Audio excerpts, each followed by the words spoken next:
So what we've done to try to help you is put in place a very simple workflow diagram. I know it's very small.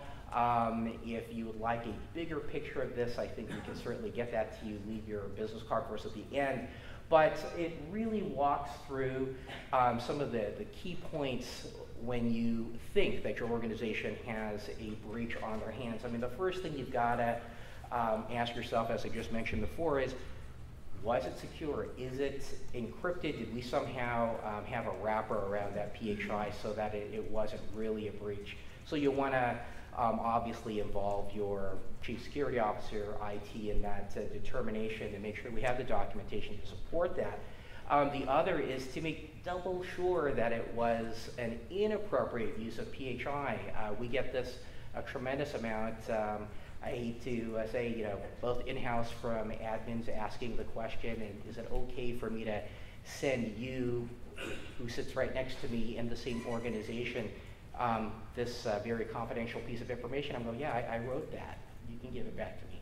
So you've got situations like that. You want to make sure that it was inappropriate before you ring the bell. And then finally, the bigger diamond down there describes some explicit exceptions that the regulations have put out there, and they refer to the inadvertent disclosure of PHI to, as I just mentioned, a workforce member. We know that that's okay. If you are in contract or in an agreement between two covered entities or a business associate or a combination of both, and we have that good business associate agreement in place, and you inadvertently sent a little too much information over to the other, was that a breach? No, it wasn't, as long as you're in that agreement.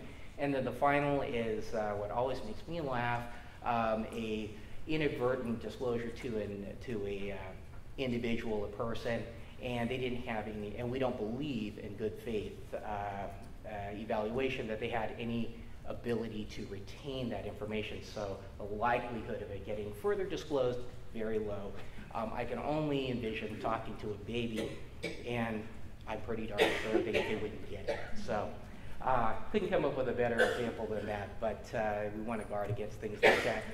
Another real quick thing, if you've gone through that whole process of doing your risk evaluation and you find that, yes, indeed, I've got to go ahead and record the disclosure, then here is the wonderful site that HHS provides us to go ahead and log that breach. And it's a very simple form, as you can tell. It looks very e-commerce-like. Couple of hot tips. It's not really sophisticated, okay? You go ahead and fill this whole thing out and submit it, and you go, oh, I forgot something. Too bad. Gone. Gone. You get no receipt. You have no reference number. So I recommend print it out, copy it, put it somewhere safe. So just a little tip from me to you.